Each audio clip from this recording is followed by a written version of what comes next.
Muy bien. Ah, ya se escucha, ¿verdad? Ah, sí me escuchan, porque no sé. No se escucha. Primero que nada, buenas noches a todos. Em, Buenas noches a todos los que están ahí en internet, en Zoom. Y cualquier duda que haya, por favor, nos las comunican por el chat y las vamos a poder ir viendo. Primero que nada, quería agradecer a Aníbal. Nos conocemos hace un buen rato ya. He aprendido muchísimo de Aníbal. Y lo que acaban de ver en bien poquito tiempo es un resumen súper claro de una norma que cuando la quieres leer son como 150, 200 páginas crípticas y raras, donde esto que nos presentó clarísimo, limpito, con cuatro, cuatro slides, digamos, es una síntesis súper clara y nítida. Y esa es una de sus grandes cualidades, es un pensador claro, ¿no? Aparte de un muy buen ser humano. Entonces, pero como ya llevan un ratito sentados, les pediría, párense tantito nomás para despertarse tantito, si pueden. Y vamos a hacer un ejercicio sofisticadísimo para aliviar el estrés, ¿no? Esto tiene toneladas de neurociencia. Lo que tienen que hacer es poner las manos así, ponen los dedos índices en cada una de las narinas, ¿sí? Hacen así, pero cruzados. Ahí ven, todos me pueden ver. Entonces, así, lo veo aquí, así. También ahí, por favor, párense en internet, en Zoom. Ponen las estas así, cruzados, dedos cruzados. Y ahora inhalan y luego al exhalar hacen. Si se desanuda bien, están estresados. ¿No están estresados otra vez? ¿Otra vez?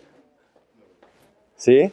Entonces, así, dedos cruzados en la nariz, pero cruzados, cruzados, cruzados. Todos ya, todos los tienen cruzados, ¿ok? Inhalan, cruzados los dedos. Eh, Eso. Cruzados los dedos, inhalan, exhalan y sueltan. Pero no se pueden, no pueden soltar nada. ¿Sí ven el truco? Es un truco de magia. Miren, observen mis dedos, no lo hagan ustedes, observen una vez, ¿ok?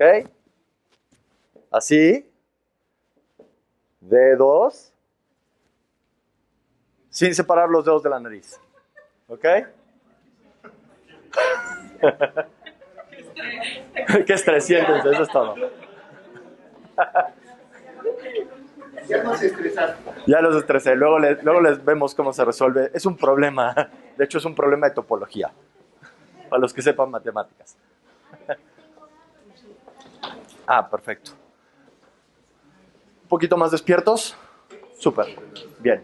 Entonces vamos a darle, ¿a qué horas tenemos? Hasta más o menos y cuarto y media, ¿no? Ok, perfecto.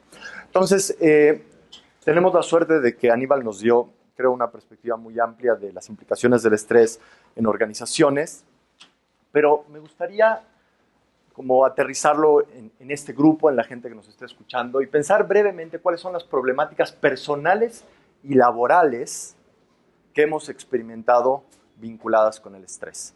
Y esto se puede aterrizar en una pregunta alternativa, ¿no? Que es, ¿cuál es el impacto que ha tenido el estrés en tu vida personal y tu vida laboral? Cuando decimos en tu vida personal, puede ser, por ejemplo, que me dio gastritis, ¿no? O que llevo semanas sin dormir bien. En tu vida laboral puede ser que como resultado del estrés, como decía Aníbal, mandé un correo inapropiado, o la organización en la cual yo trabajo hay mucho estrés y se ha deteriorado el servicio a clientes. Esos son algunos ejemplos. Y simplemente me gustaría, si se puede, que ahí en Zoom nos manden por mensaje cuáles son y si se animan dos personas a compartir algún ejemplo o alguna vivencia del impacto que ha tenido el estrés en su vida personal o laboral o que ha visto, digamos, si son directores, si tienes empresas, qué implicaciones han visto de primera mano. Si alguien se anima a compartir.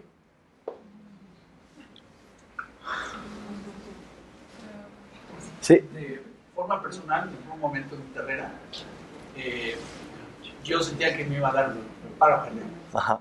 Tenía un dolor continuamente intenso en momentos de estrés. Bueno, Ajá. resultó ser una hernia hiatal, Ajá. pero era un reflejo de eso. Ajá. Y claro, eso cambió muchos de mis hábitos para comer, etc. Entonces, luego tuve una chica asistente mía que terminó con un cáncer y con problemas de ansiedad muy fuertes por un ambiente laboral difícil y cuando yo la heredé con un estrés enorme. Fantástico, son dos ejemplos. ¿Alguien aquí nada más para tener, cuántos han tenido o vinculan algún problema, por ejemplo, gastrointestinal? Gastritis, colitis y alguna otra itis de la panza, o cardiovascular, dolores en el corazón, hipertensión. ¿Cuántos pueden asociar eso con alguna experiencia de estrés laboral? Nada más para darme una idea. Ah, ok, perfecto. Entonces no estás solo, ¿no? ¿Sí? De hecho, en este momento tengo todavía secuelas de parálisis bebé. Ajá. Tengo 7 semanas con eso y fue secundario también a una situación de desgaste muy intenso. Y sí, efectivamente, ya de repente cuando me hicieron el diagnóstico del neurólogo, ya ahora sí que deja correr la historia natural de la enfermedad, pues en este momento ya voy sabiendo, ya asimilé muchas cosas, como que ya aprendí Las implicaciones que tiene el estrés. Gracias por compartir. ¿Sí? Yo, de la parte personal, podría decir que no fue la principal, pero sí fue una de las razones por las cuales mi matrimonio terminó. Puedo yo atestiguar también que sin duda la mayor parte de mi esposa me sigue aguantando después de 22 años, pero sin duda una de las causas principales de mis problemas de pareja tienen que ver con el estrés. Por suerte mi mujer es mejor en gestionarlo y entonces me aguanta. ¿Me parece alguna cosa? Gracias. Ana comenta que se ven afectadas de forma negativa las relaciones interpersonales, tanto en lo laboral como en lo personal. Eso. Y Ángeles dice, a mí por estrés laboral desarrollé una alergia por el estrés, esto me afectó en la salud, en el rendimiento en el trabajo y con mi familia. Y hay un montón de manos levantadas. Vinculadas con esto. Fantástico. Entonces, no fantástico que pase esto, fantástico que compartimos una vivencia en donde es claro que si bien hay una implicación que creo que ya nos dio Aníbal una perspectiva muy clara de cuáles podrían ser los mecanismos a través de los cuales el estrés socava la creación de valor, la productividad, etcétera, etcétera. Y eso es importantísimo porque al final uno de los objetivos, me parece, de las empresas es crear valor a nivel humano. Las implicaciones son clarísimas, contundentes y no muy deseables, ¿no? Ahora, esta nos la vamos a brincar porque ya la explicó Aníbal con mucho cuidado. Yo tengo un dato diferente, que son los datos que tiene el IMSS, nada más. Y entonces, desde la perspectiva del IMSS, el 75% de los mexicanos, Aníbal nos decía el 43%, y para seguir la cosa, 3 de cada 4. Es que estos son en el sector privado. Ah, los que tú decías. No, el otro es la totalidad. Estos son el sector privado. Ándale. Y una cosa interesante de esto, y no lo sé, tal vez ya lo saben, pero México consistentemente arranqué en los primeros 5 lugares de estrés laboral en el mundo. Nunca hemos estado en los primeros 5 lugares del mundial, nunca hemos pasado el 5.º partido, pero ya hemos estado varias veces en el primer lugar de estrés laboral mundial. Nuestros competidores más cercanos son Turquía, China y Estados Unidos. El último reporte que leí. No sé cómo sea hoy, el día de hoy, pero en el último reporte que leí de esto, estamos siempre muy bien rankeados en algo que es no lo más deseable. Ahora, ¿cuáles son las implicaciones que tiene el estrés en el cuerpo? Bueno, creo que ya las hablamos. A corto plazo, cuando estás estresado, por ejemplo, si Aníbal o yo, al empezar esta plática, estamos un poquito estresado, entonces, ¿por qué? Porque tienes que hablar en público y en general hablar en público es un estresor normal. Entonces, ¿qué va a pasar? Se agita el corazón, sube un poquito la presión, el ritmo respiratorio aumenta, temporalmente dejo de hacer la digestión. Si tenía ganas de hacer pipí y estoy estresado, se me quitan las ganas de hacer pipí en general. Es decir, separan buena parte de las funciones naturales del cuerpo. ¿Por qué? Porque hay un momento de estrés, ¿sí? Ahora, eso no tiene nada de malo y como veremos, de hecho, es deseable en muchas ocasiones. Por ejemplo, en el caso de una plática pública que se te quiten las ganas de hacer pipí, está padre, ¿no? Porque si no te tienes, es mejor, ¿no? Sobre todo si no dura un par de horas, creo que todos podemos aguantar. Ahora, si eso persiste, ¿qué ocurre? Que se detenga el sistema digestivo por un par de horas no es grave, que se detenga o que esté funcionando de manera irregular por 3 meses, deviene en gastritis, colitis, etcétera, etcétera, ¿no? Hay una depresión del sistema inmune, empiezan a pasar todo tipo de problemas cardiovasculares. Esta cosa que se comenta de las alergias tiene que ver con problemas en el sistema inmune, en el sistema endocrino, y no solo eso, sino tienes mucha más propensión a enfermarte. No sé si a algunos de ustedes les ha pasado que después de instancias de mucho estrés te enfermas. O sea, como que el cuerpo aguanta y de repente te enfermas, te agarra algo y estás 2 días en cama o algo así. Y si tienes problemas psicopatológicos, por ejemplo, depresión, algún tipo de trastorno, 1, es más probable que se detone. 2, si te has recuperado, un evento de estrés o el estrés prolongado hace mucho más fácil que recaigas, ¿no? Entonces sabemos que la gente, por ejemplo, que tiene depresión, tiene que tomar y vive en situaciones de estrés, tiene que tomar más medicina, incluso cuando ya salió de la depresión, la instancia de estrés, sobre todo prolongado o cierto tipo de estrés, exacerba la probabilidad de que vuelvan a aparecer estos eventos de todo tipo, tanto físicos como mentales.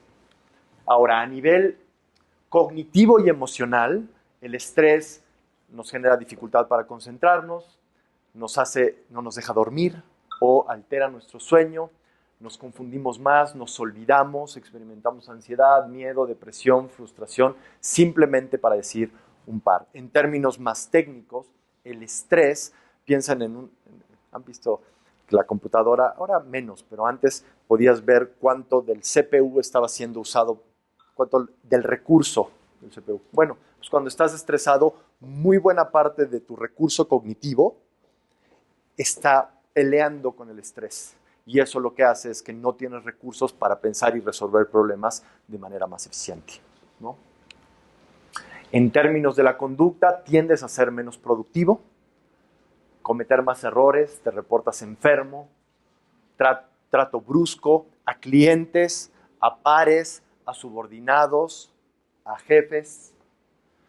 Hay una tendencia al llanto y la irritabilidad, dependiendo de la persona. En mi caso, yo tiendo más a no creo que nunca le haya llorado a Ramiro. Nunca me le he puesto a llorar porque hay mucho trabajo, pero tal vez en algún momento, producto del estrés, mi tono de voz puede cambiar un poquitito. ¿No? Mucho mayor, aumenta significativamente, por supuesto, el aumento, el consumo de tabaco, alcohol, drogas recreativas, chocorroles y demás cosas que utilizas como mecanismos no necesariamente muy saludables para lidiar con el estrés. Es lo que llamamos mecanismos no adaptativos para la regulación del estrés o no saludables. Hay formas saludables de lidiar con el estrés y unas no tan saludables. Todos aplicamos estrategias. Es decir, que yo le grite a alguien es una estrategia para lidiar con el estrés. Simplemente no es una buena estrategia. Tomarse un whisky puede ser una estrategia más o menos saludable. 2, 5 whiskies por noche, quién sabe, ¿no? De hecho, sabemos que no es una buena estrategia. Ahora, y el estrés, como habían comentado ya algún participante en Zoom, afecta negativamente a nuestras relaciones. Y esto es algo bien interesante porque aquí empiezan a acontecer procesos detrimentales y que se retroalimentan negativamente. ¿Cuál sería un ejemplo? Estás muy estresado y, como comentabas, tal vez llegas a casa muy estresado, muy angustiado, sin capacidad de gestionar y de tal vez hacer una pausa y separar. ¿Y cómo le hablas a tus hijos, a tu pareja? Mal. No tienes margen para escuchar a nadie, no tienes tiempo para dedicarle de calidad a nadie porque estás angustiado y estresado. Eso en general, ¿en qué deviene? Que tienes algún conflicto, tal vez con algún familiar, con un hijo, con la pareja, con a algún otro familiar. ¿Y eso qué hace? Te genera más estrés. Porque ahora no solo tenías el problema de que tenías que entregarle algo a alguien en tiempo récord, sino que aparte te peleaste con alguien en casa, tu pareja.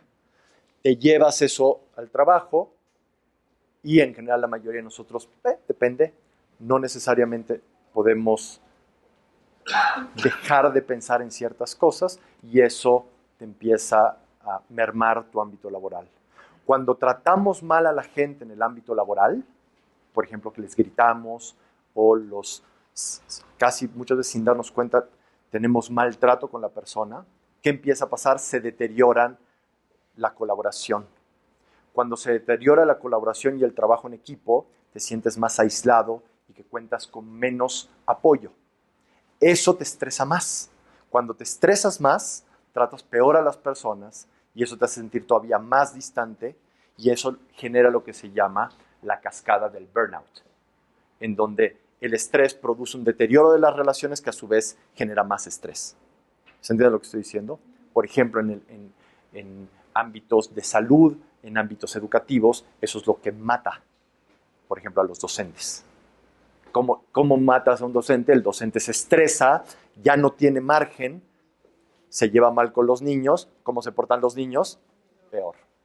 ¿Y qué le genera eso al docente? Más estrés. Pueden ser los niños del salón de clase o puede ser tu equipo de trabajo. De hecho, el fenómeno es el mismo. ¿Sí? Cuando el estrés dura mucho y no lo tienes maneras saludables de gestionarlo y trabajar con él, transitas a algo bastante más delicado, que es lo que llamamos el síndrome de burnout, o exhaustamiento o agotamiento.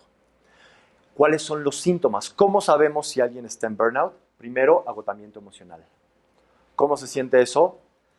Te paras en la mañana y no quieres ir a trabajar. Tienes esta como pesadez como constante. Lo único que estás esperando, lo único que piensas es en vacación, en fin de semana, en que termine el trabajo. Tienes muy poco margen para regular tus emociones, es decir, cuando estás exhausto emocionalmente o agotado emocionalmente, estás como de mecha muy corta, como que no tienes paciencia. En las reuniones, cuando tienes agotamiento emocional, te desesperas, ¿sí? Estás literalmente sin rango y agotado, ¿no? La otra cosa que pasa cuando tienes burnout es que sientes que falta de eficacia y propósito, es decir, empiezas a sentir que no eres bueno en lo que haces, que ya, o sea, esta sensación de que tengo capacidad, lo puedo hacer, se empieza a disminuir y la razón por la cual estabas haciendo las cosas como que se te olvida o pierde brillo o como que ya no quieres ir a trabajar porque no te sientes competente y porque no le ves sentido.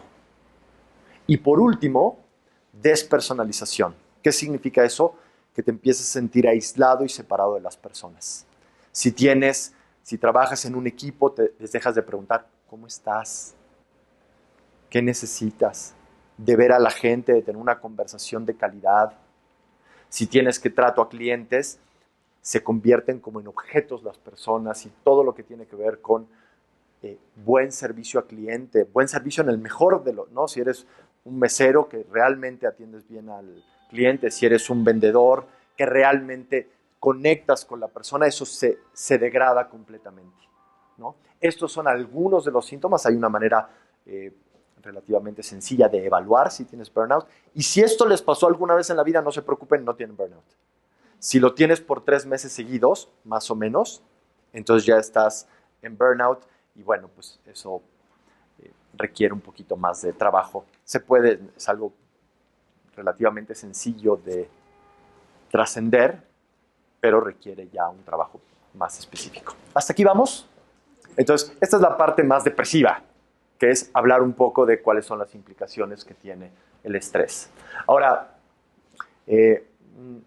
una persona, un abogado muy connotado en México que lleva uno de estos despachos muy importantes nos decía, el entorno laboral actual requiere de muchas competencias, no solo técnicas, sino principalmente humanas, ¿no? Es la persona que esencialmente lo que vende es competencia profesional, es decir, todos sus abogados son personas que tienen maestrías y doctorados fuera de México, en los mejores lugares. Esa persona nos decía, para mí, el valor más importante que tenemos para ofrecer no es la competencia técnica, que es una condición necesaria, sino la competencia humana.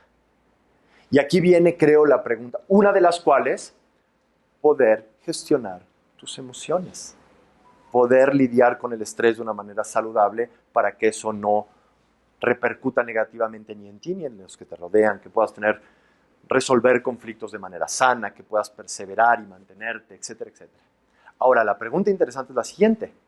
Todos aquí, yo me imagino, o la mayoría, han terminado una carrera universitaria, ¿verdad? Por lo menos. Algunos deben tener maestrías, otros tal vez doctorados, y tal vez han tenido una formación profesional amplia en la dimensión técnica. ¿Quién les ha enseñado a gestionar sus emociones? ¿Quién les ha enseñado a qué hacer cuando te sientes rebasado por el estrés? Es autodidacta, ¿no? Es absolutamente autodidacta. No hubo yo hice la carrera y la maestría en física y ahora maestría y doctorado en psicología educativa y aprendí un montón de cosas técnicas, hice exámenes y todo. Nadie me dijo cómo gestionar mi mundo interno. Ahora, la gente que en general deja la carrera, que no termina su doctorado, no es porque no sean buenos técnicamente, simplemente no pueden perseverar porque no pueden gestionar su mundo interno. Se abruman con la baja autoestima, con los problemas o lo que fuera, y dicen, no, paso. Ahora, ¿qué es lo interesante? Algunos tal vez han tenido la suerte de tener en casa, tener un mentor, alguien que modela qué significa ser un buen jefe, una persona tranquila, una persona considerada, una persona perseverante, alguien que mantiene la calma en momentos de mucha dificultad. La mayoría de las personas lo aprendió solito, copiando, pero nadie te dio un curso de cómo hacerlo. Ahora, ¿qué es lo más importante? Sí sabemos cómo se hace eso. O sea, en los últimos 30 años ha habido una explosión a nivel sobre todo de adultos de cómo gestionar estas cosas. No voy a entrar mucho en eso.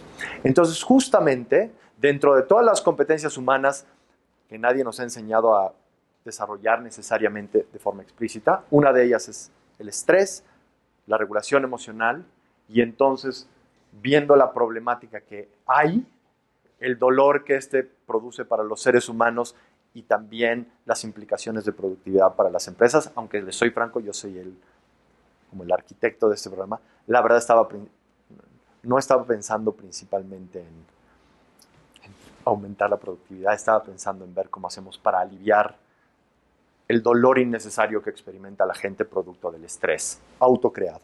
Esa fue la motivación. Resulta que también ahora suma un montón de cosas, pero la motivación es la motivación de Atentamente, que es contribuir al bienestar de las personas desde ese lugar. Y entonces, ¿qué es el Stress Toolbox? Es una caja de herramientas para lidiar con el estrés. Consiste en 8 sesiones de 2 horas, donde se te dan herramientas específicas para aprender a gestionar el estrés. ¿Sí? Ahora, algo bien importante de este programa y que creo que lo distingue de algunos otros que andan por ahí. Para este programa lo que hicimos un destilado de las herramientas más efectivas que existen en la literatura de estrés, de cómo lidiar sanamente con el mismo. Y al hacer esto, hicimos una propuesta, nosotros llevamos trabajando en esto muchos años e hicimos una propuesta específica y esa propuesta estuvo además asesorada y revisada por 3 personas que son muy cercanas a nosotros, son amigos, son mentores y son personas que participaron activamente en la revisión de esto.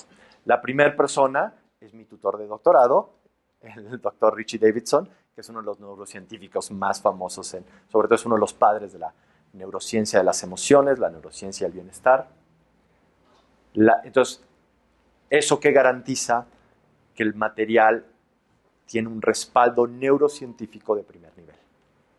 La segunda persona es el doctor James Gross, es posiblemente en este momento la persona más importante a nivel mundial en regulación emocional. Él está en Stanford y gracias a él, a mi tutor, lo conocí a él, y Y ahora tenemos una relación muy cercana y mucho de lo que tenemos en el Stress Toolbox es el resultado de las conversaciones y el trabajo que hemos hecho juntos. Y entonces esta es la mirada psicológica de un experto en estrés a nivel mundial, de qué funciona, qué no funciona y por qué. Y por último, no sé si sepan quién es el doctor Peter Senge, es una de las personas más importantes en desarrollo organizacional. Escribió un libro muy famoso que se llama La Quinta Disciplina, y también tenemos la suerte de que sea un amigo cercano con el cual hemos podido compartir este trabajo, que nos ha asesorado mucho. Y entonces tenemos la mirada neurocientífica, psicológica y de empresa. E intentamos de esa manera integrar, por supuesto, y hacer un producto, un curso que incluya la punta en neurociencia, psicología y desarrollo organizacional, pero que esté pensado para México.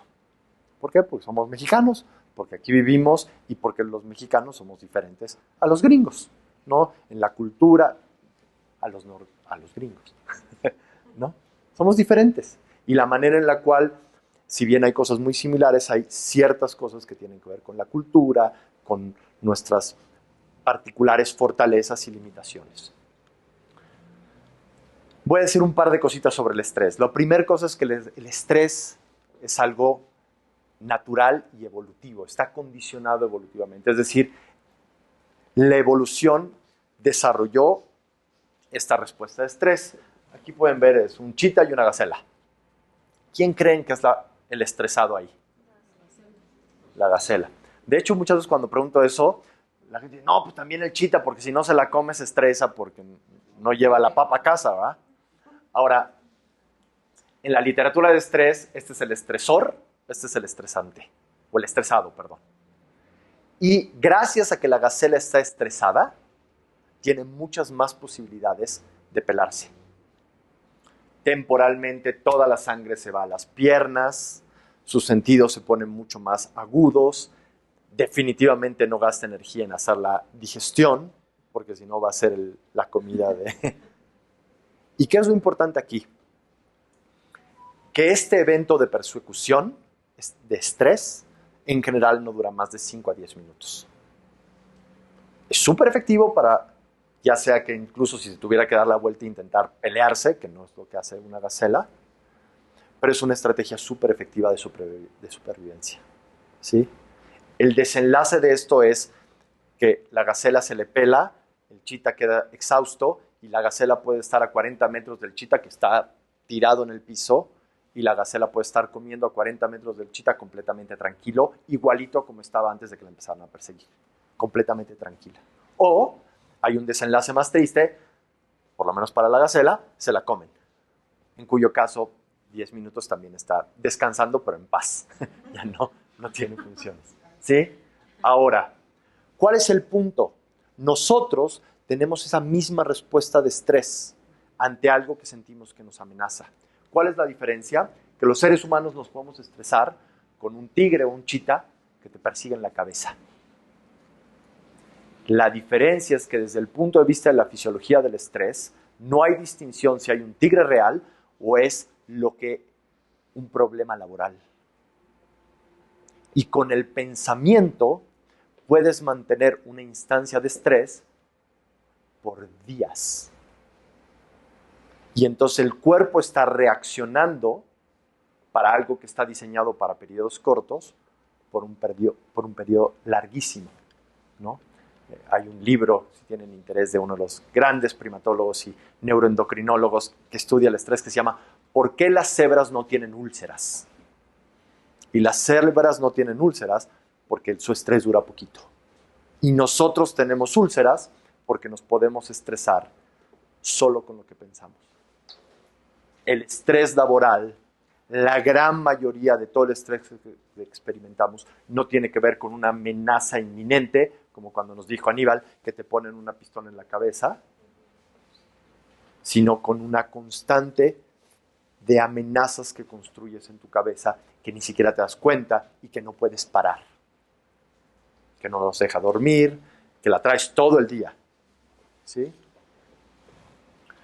El estrés, esta es la definición tradicional del estrés, se define de la siguiente manera. Una persona experimenta estrés cuando siente que las demandas exceden los recursos personales y sociales con los que cuenta. Entonces, ¿cuándo te estresas? Cuando sientes que la demanda es mayor de lo que tú puedes hacer. Entonces, si te ponen un examen muy difícil, en general, ¿qué te pasa? Te estresas. La respuesta de estrés es o que te quieres pelear, o que te paralizas, o quieres pelear. Pero en general te estresas, ¿sí? Si te ponen un examen muy fácil, no te estresas. ¿Por qué no? Porque sientes que tienes recursos para lidiar con esa demanda. ¿Se entiende lo que acabo de decir? Entonces, si yo siento que tengo los recursos personales o de equipo para lidiar con una situación, entonces no me estreso. Si siento que no tengo los recursos, entonces me estreso. Aquí están los recursos percibidos, aquí está la demanda. Si hay mucha demanda y poco recurso, pelear, huir o paralizarnos. Si no hay poquita demanda y mucho recurso, inmovilidad, aburrimiento, etcétera, etcétera. Y hay un punto, y para la gente de empresas y que les interesa la productividad, es muy interesante, que hay una cosa que se llama la región de rendimiento óptimo. ¿Qué significa eso? Cuando la demanda y tu recurso están en ese lugar de equilibrio, entonces sientes que sí es un reto, pero que lo puedes lograr y que lo puedes hacer por un buen tiempo. La gente que trabaja bien por un tiempo largo sin problema se mantiene en la región de rendimiento óptimo. ¿Sí? Y cuando estás ahí, puedes estar por un rato largo, sin problema. Simplemente reiterando esta idea, aquí está, en el eje horizontal tenemos la duración y la intensidad del estrés, en el eje vertical el desempeño. Cuando el estrés es muy poquito o hay muy poquita demanda, te aburres. Si hay un poquito más de demanda, crece tu atención y tu interés. Si la demanda se equilibra con tu recurso, estás en la región de rendimiento óptimo. Si la demanda sigue por un tiempo muy largo y excede el recurso, ¿en dónde transitas? A la ansiedad. Y después, si eso sigue durando, al burnout, estar completamente quemado. ¿Dónde nos gustaría estar? Por esta zona. Tanto a nivel humano, porque ahí te sientes que es un reto, que es interesante, que estás entusiasmado, ¿no? Es como decir, a mí dar esta plática me estresa un poquitito, pero está padre. Y me preparo y la leo y la vuelvo a leer y la vuelvo a pensar. Más que eso no ocurre. Si fuera muy grave, entonces se convierte en algo más delicado, ¿no? Y esta es posiblemente, si estaban distraídos, pongan atención aquí y se pueden distraer después otra vez.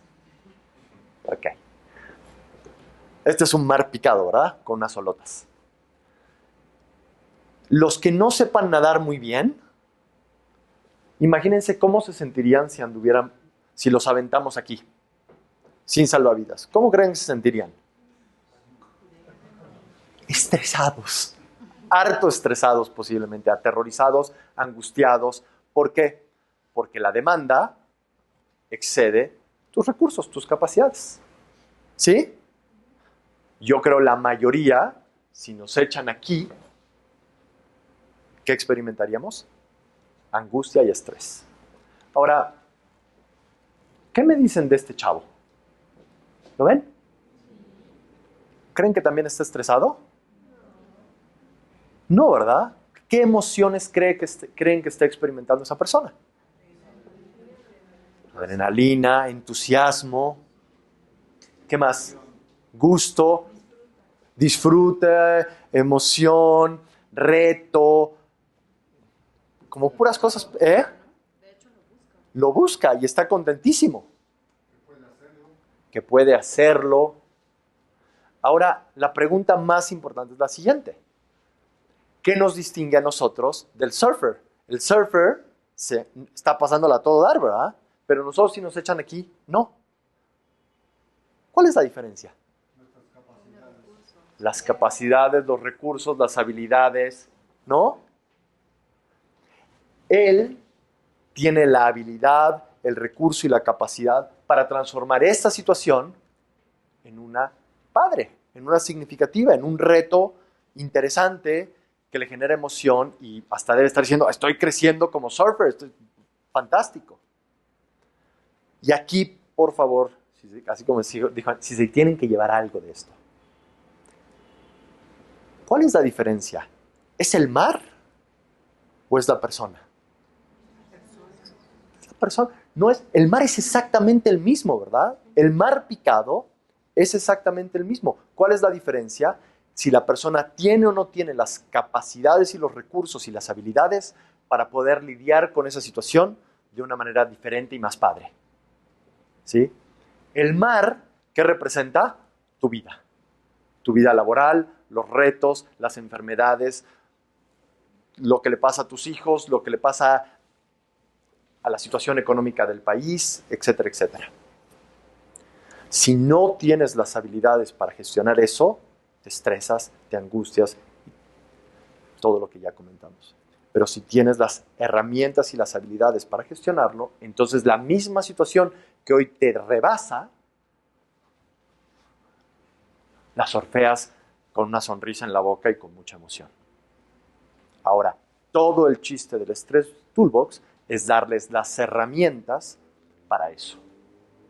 Esas herramientas las presentamos en el ABCD y es una mnemotecnia muy sencilla y tiene que ver con 4 conjuntos de cosas que sabemos que son la base del trabajo con el estrés y con muchas otras cosas. La primera, herramientas atencionales.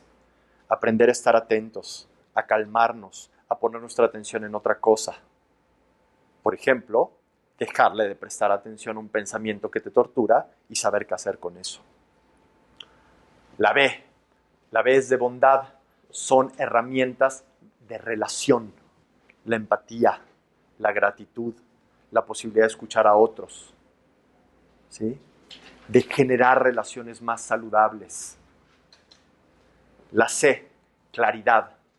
Transformar los patrones de distorsión que nos hacen exagerar los problemas compulsivamente.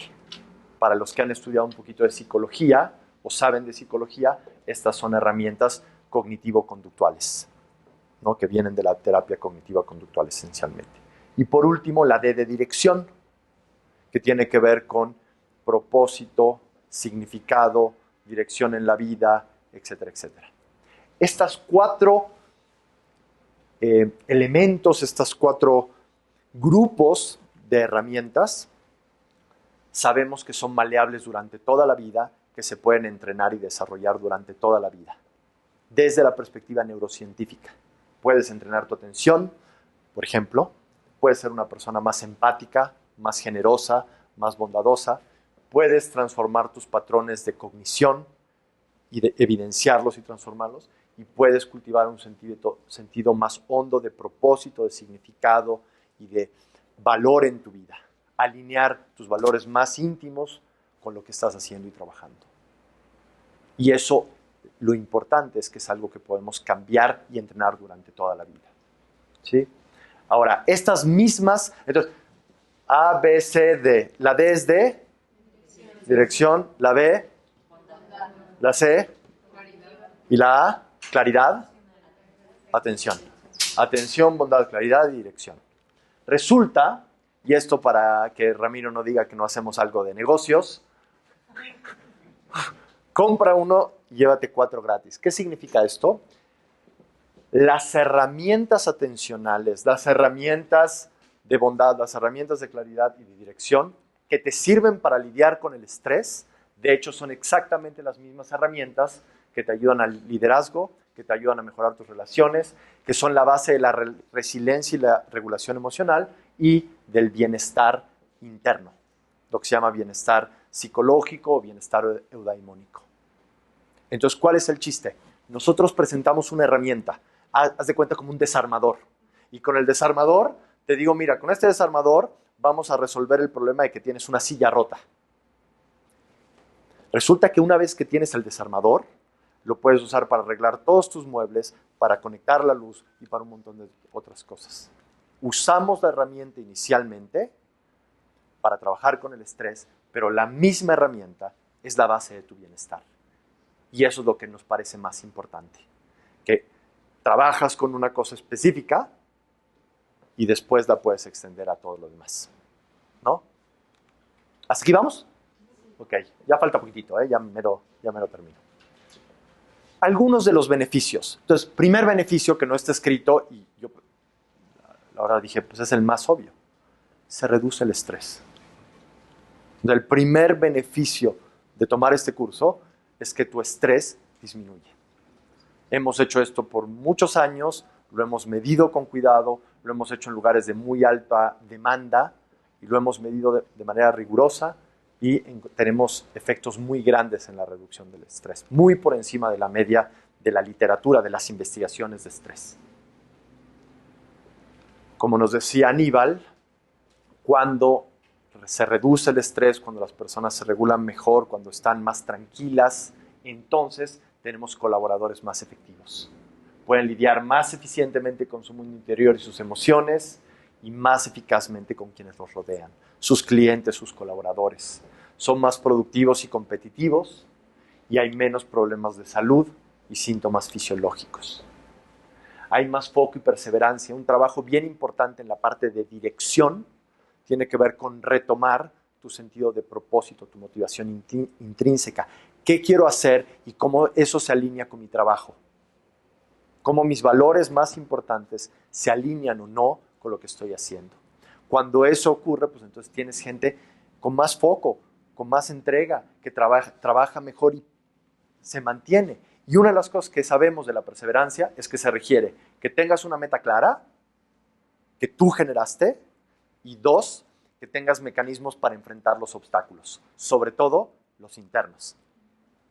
Que cuando alguien te diga tu presentación fue una basura, en vez de que digas, no, pues, y te angusties, y digas, ok, te sientes un poco feo, ok, voy a hacerlo mejor. ¿Por qué? Porque mi motivación, por ejemplo, en mi caso, es poder ayudar a otros.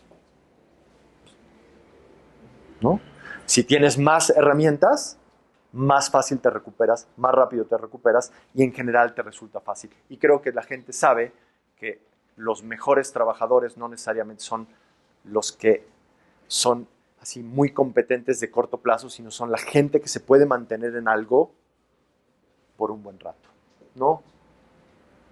Entonces se fortalece la resiliencia ante la adversidad y los obstáculos y como hay más foco, más atención, etcétera, etcétera, hay menos accidentes, enfermedades, presentismo y ausentismo, de lo cual nos estuvo hablando Aníbal, rotación de personal porque están contentos y síntomas cognitivos como cometer errores, correos inapropiados, se te olvida, etcétera, etcétera, ¿no? Y por último, mejores relaciones.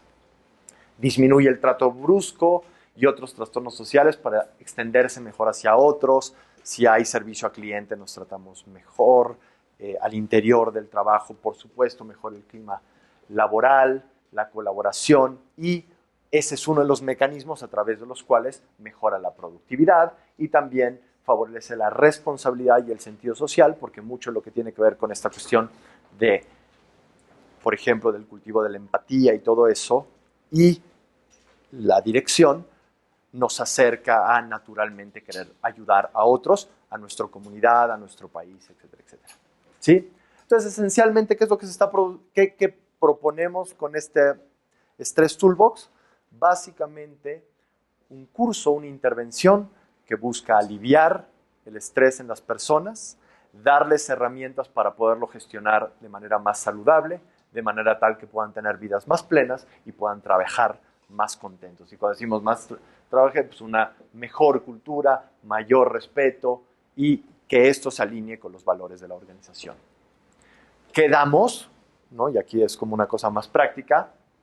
Al empezar el curso, lo primero que hacemos es tenemos en general una entrevista con los jefes para entender la problemática o con todas las personas involucradas para entender cuáles son las problemáticas específicas de la organización, cuáles son las fuentes de estrés, cuáles son las cosas que preocupan a esta empresa y después hacemos una encuesta de antes y después en donde se evalúan los indicadores básicos de atención, de bienestar, de estrés, etcétera, etcétera. Después damos estas 8 sesiones, 2 horas cada semana y después hacemos una evaluación final y vemos, en general eso ocurre, si hay cambios positivos en cada uno de los indicadores que estábamos esperando cambiar y agregamos una encuesta de satisfacción y un reporte de resultados. ¿Sí? Eso es al día de hoy lo que ofrecemos en el Stress Toolbox. Hay un montón de otras cosas más. ¿Quiénes dan esto? Tenemos un grupo grande, al día de hoy 50 instructores, por ahí de noviembre vamos a tener otros 45 instructores más, entonces tenemos 90 instructores más o menos muy calificados, es decir, todos ellos tienen del orden de 1000 horas formales de preparación solamente para dar este tipo de cursos, más allá de sus carreras universitarias y todo esto. Y tenemos un seguimiento muy cuidadoso para nuestros instructores. El temario se ve más o menos así, para que si lo quieren leer rápido, nada más para que vean cuáles son. Entonces, esta es la primera sesión, ¿y con qué está vinculado? ¿Herramientas de qué? De dirección. Luego las siguientes dos, ¿con qué? Atención, 2D, 2 de bondad, y cerramos con dirección, ¿no? Por supuesto, si tienen interés en el temario detallado, lo podemos ver en otro momento. La didáctica incluye presentaciones, por supuesto, de PowerPoint, herramientas contemplativas, que son algunas herramientas que ayudan, en algunos casos hay buena literatura, por ejemplo, algunos tal vez escucharon cosas de mindfulness y así, entrenamiento atencional, tenemos una dimensión de eso, relativamente corta, dinámicas grupales, reflexiones personales, hay una parte de cosas bien prácticas de cómo hago para aplicar esta herramienta para lidiar con el estrés en una situación específica. Y tenemos también una aplicación de teléfono que soporta el entrenamiento, por ejemplo, en la primera, sobre todo la dimensión atencional. ¿Sí?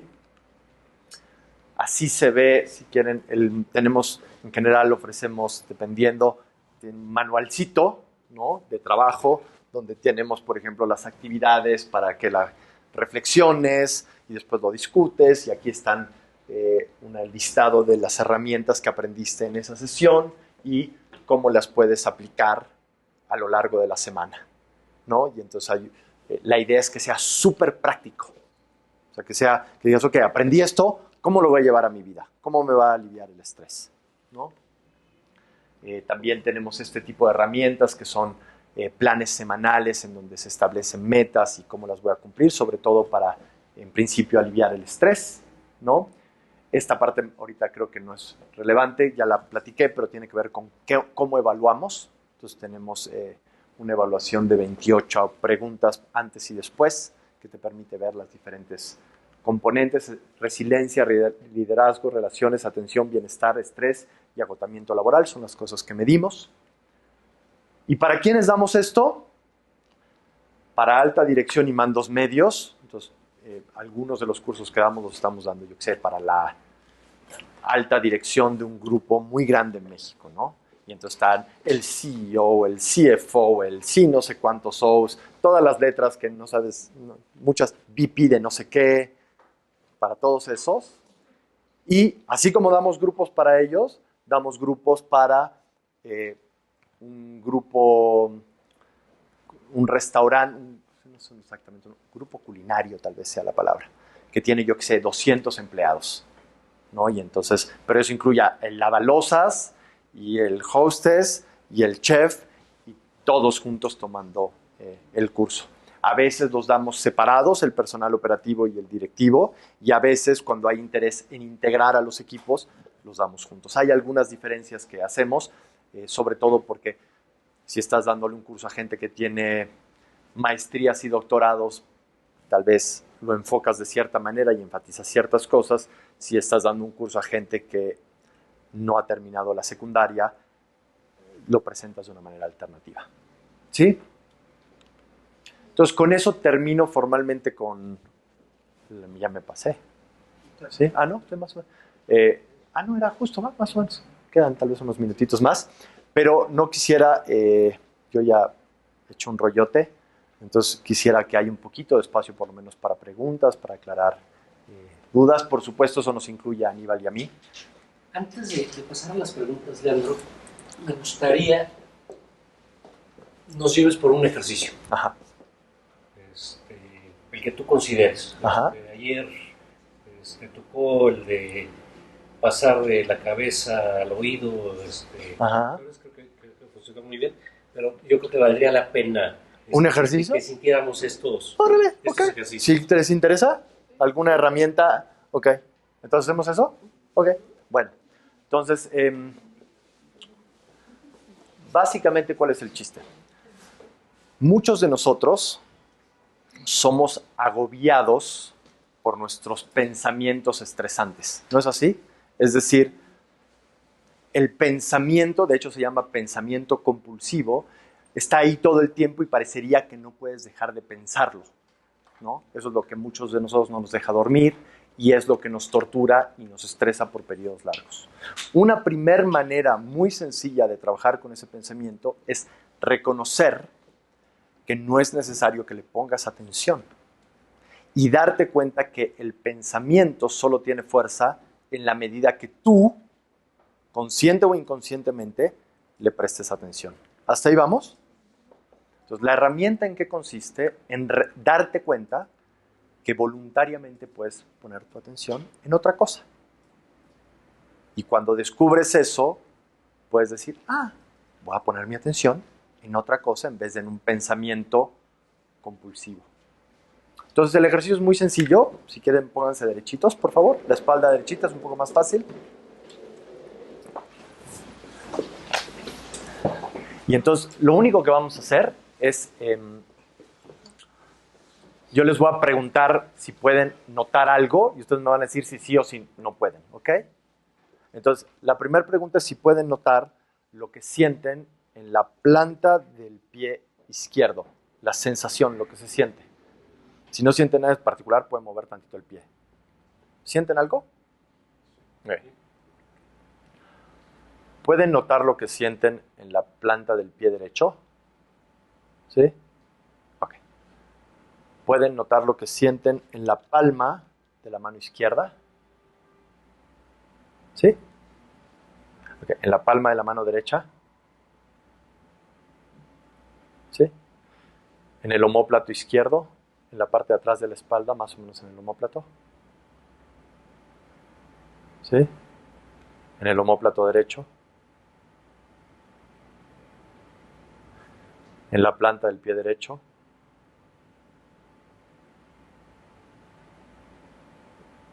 ¿En la planta del pie izquierdo?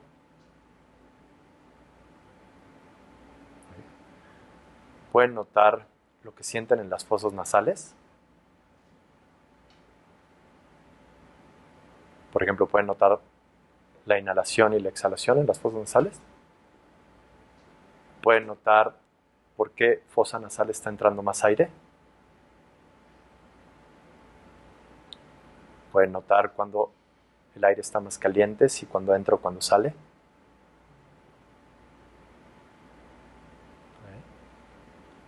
¿Pueden notar lo que sienten en la planta del pie derecho?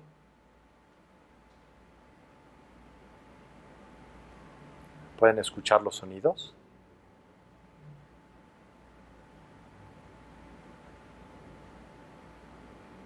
Planta del pie izquierdo.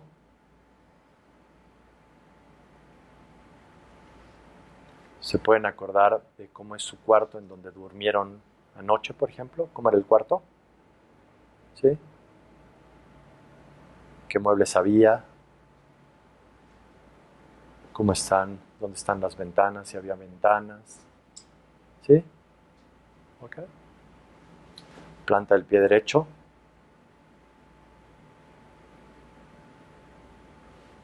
Palma de la mano izquierda.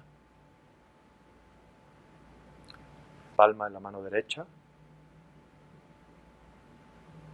Fosas nasales.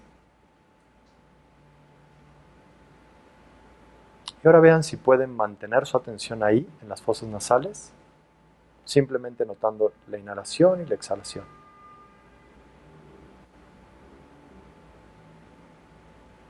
Solamente por 5 respiraciones. Una inhalación y una exhalación, eso es 1. Inhalo, exhalo 2. 5 respiraciones, quédense ahí tantito, por favor.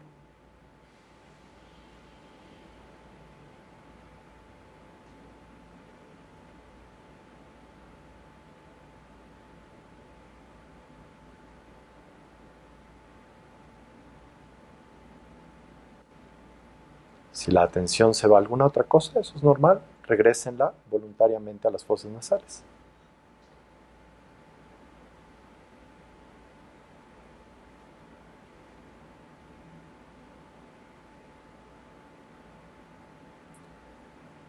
Ahora, por favor, lleven su atención a la planta del pie izquierdo.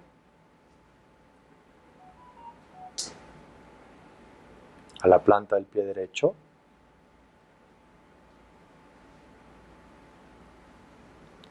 Y una vez más a las fosas nasales.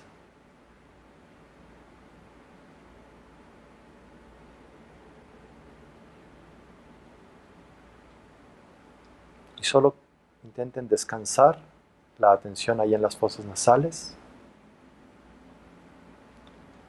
Si hay pensamientos, está bien, emociones, otros estímulos.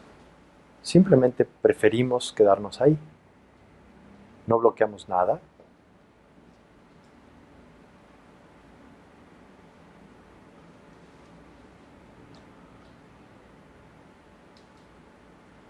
Nos mantenemos relajados, atendiendo suavemente a las fosas nasales y al respirar.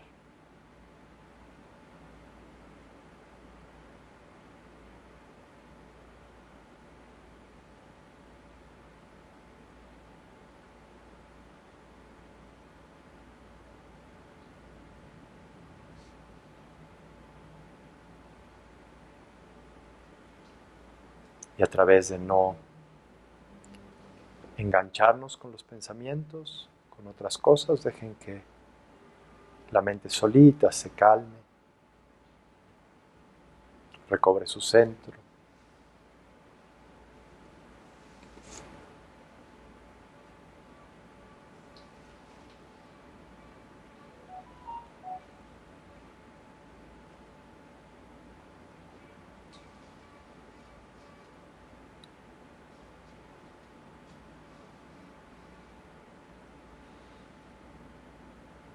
Y observen por un momentito cómo está ahora su cuerpo, su mente.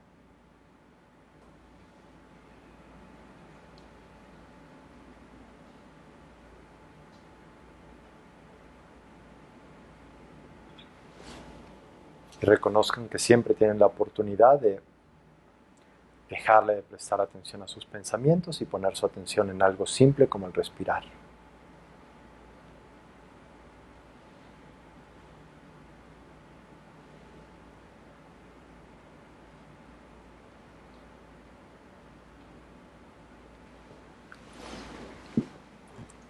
¿Y tanta? Entonces, por supuesto, esto es una cosita chiquita, pero ahora sabemos muy bien cómo funciona la atención. Y sabemos que en realidad el pensamiento compulsivo se alimenta de que le prestes atención. Entonces, si puedes poner tu atención, por ejemplo, cuando estás en la noche, no quieres bloquear nada, simplemente pon tu atención en otra cosa. Y si no pueden dormir, pongan la atención no aquí en las fosas nasales en la noche, sino al respirar aquí o en lo que sienten en las piernas. Sin bloquear nada, porque eso no funciona, pero naturalmente van a ver que disminuye. Hay mucha investigación sobre el efecto que tiene, por ejemplo, atender al respirar sobre el pensamiento compulsivo y el estrés, ¿no? Es una de las técnicas más efectivas que hay para aliviar el estrés. No le funciona a todo mundo y por eso tenemos herramientas atencionales de diferentes tipos, cognitivas, relacionales, porque diferentes personas van a encontrar que cómo está operando su estrés es un poquito diferente y por eso intentamos no acotar el curso a un solo tipo de herramientas, sino darles varias herramientas de manera tal que encuentres por lo menos 2 o 3 que realmente te funcionen y que puedas aplicar consistentemente en tu vida, ¿no? ¿Me cumplí? Nosotros ya nos vamos, pero sí me interesa ver precios. Ajá. Ramiro. ¿Quieres dar te acompaño? Perfecto. Gracias. Gracias, buenas noches. ¿Alguna otra pregunta? Si alguien me ayuda leyendo y si hay tenemos, si les parece, 5 minutitos para ya ir cerrando. Las sesiones pueden ser en formatos de grupal y también puede ser un formato, tal vez trabajar con algunas personas clave. Sí. En dependencia de las necesidades de la organización, podemos hacer grupos, yo que sé, pequeños, a veces, yo que sé, con 5 directivos. En algunos casos, algunos de nuestros instructores han trabajado 1 a 1 con esta misma modalidad. Es cara para una persona, pero en general no es tan, creo que no se compara con una terapia o algo así. Son más. Pero el formato se puede. Sí, claro. Ahora, la dimensión grupal aporta muchas cosas, sobre todo porque como hay una parte de la intervención que apunta a mejorar las relaciones interpersonales, simplemente estar en un entorno donde uno puede escucharse, donde aprendes a escuchar al otro, donde puedes compartir ciertos temas y descubres que el otro te grita de vez en cuando porque se le está pasando mal. Exactamente. Entonces hay una dimensión, si a veces nos piden para grupos pequeños, también lo hemos hecho. En general, entre 25 y 30 personas es un grupo lindo, porque es suficientemente grande para que haya diferentes interacciones y no tan grande como para que, si damos grupos más grandes, llevamos a más instructores para que puedan todos tener, para que los podamos acompañar, para que podamos estar ahí con ellos. ¿Te contesté? Sí, gracias. ¿Alguna otra pregunta?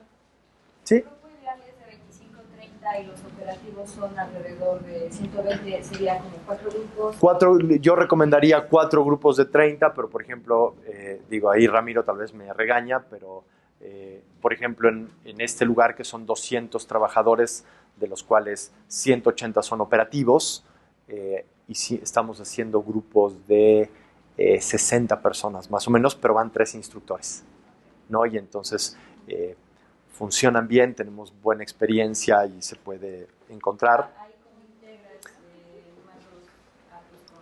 Eso depende, lo que hemos encontrado es que eso depende mucho de la necesidad de la organización. Es decir, en algunas organizaciones quieren que haya más integración entre mandos altos y operativos, por ejemplo, van todos juntos y entonces, pues, por ejemplo, ahorita estamos trabajando en otro restaurante donde está el chef ejecutivo, el director general, los capitanes y los davalosas, y trabajan juntos. Y está padrísimo, ¿no? En otros ámbitos estamos trabajando solamente primero con la dirección y luego con los operativos, y en otros ámbitos con todos juntos. Entonces, eso depende mucho del sentir y las necesidades de cada organización. Y del lado de la intervención, todas las modalidades pueden funcionar, a veces con pequeños ajustitos que son muy sutiles. Déjame complementar esto, Leandro. Yo creo que este tipo de decisiones, no solamente para el Stress Toolbox, sino para muchos otros temas que tienen que ver con el cambio, depende mucho de la madurez que tenga la empresa y la cultura que esté viviendo, ¿no? Si históricamente, ¿no? Y en México encontramos muchas empresas así, es el dueño,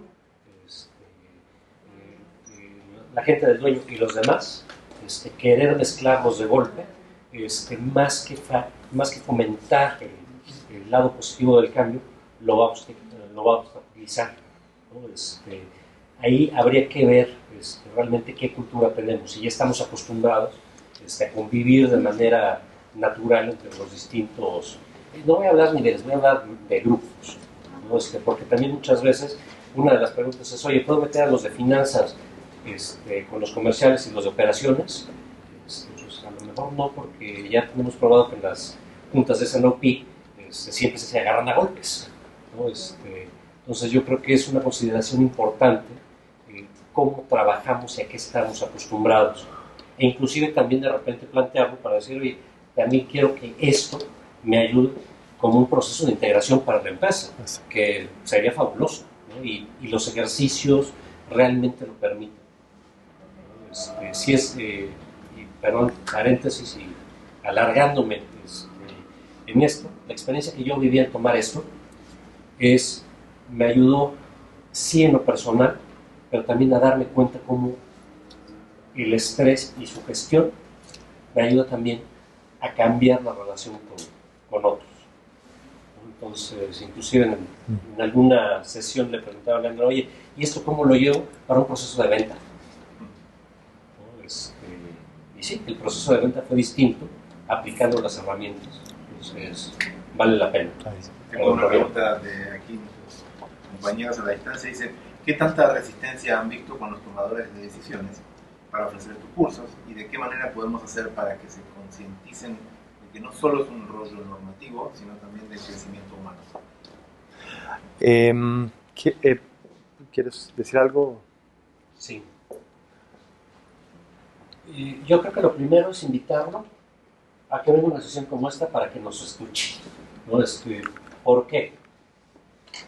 Realmente lo que estamos hablando otra vez no es de una cuestión normativa, ¿no? La normativa o la norma que estamos a punto de empezar a cumplir es un mero pretexto para hacer algo bueno para las organizaciones, ¿no? Yo creo que tenemos que partir de ahí.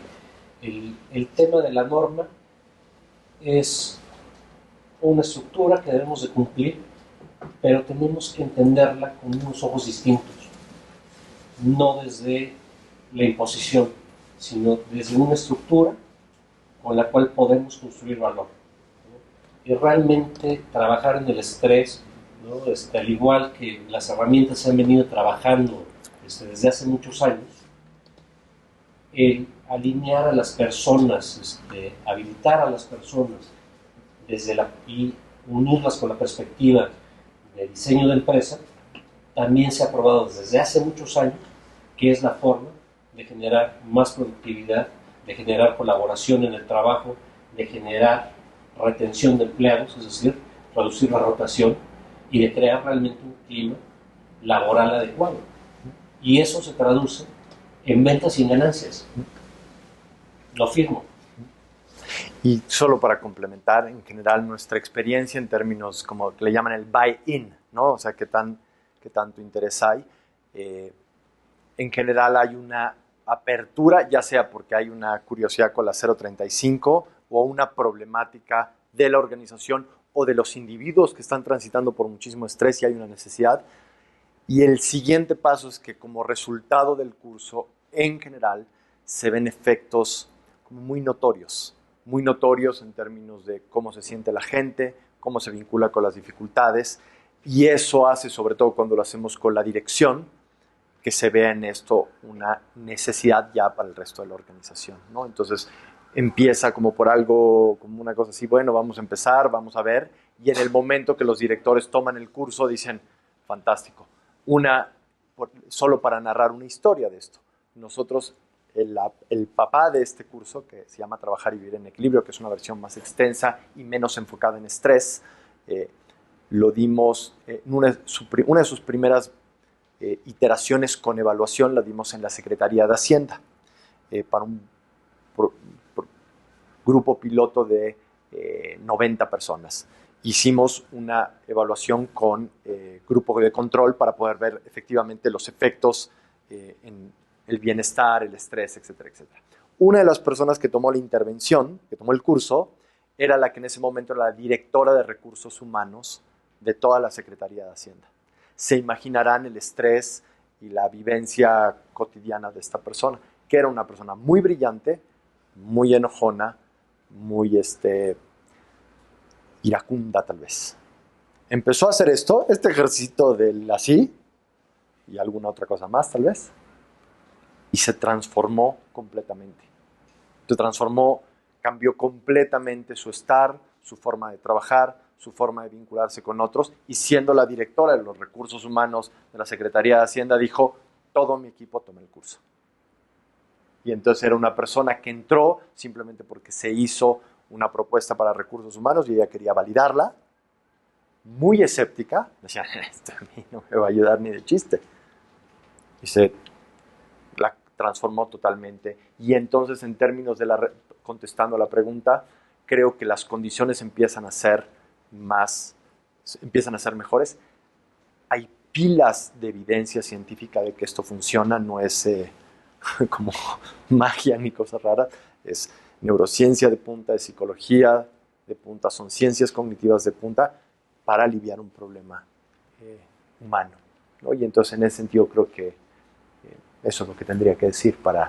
Cerramos con una pregunta más, para ya, me da pena sé que tienen que volver a casa. ¿Una más?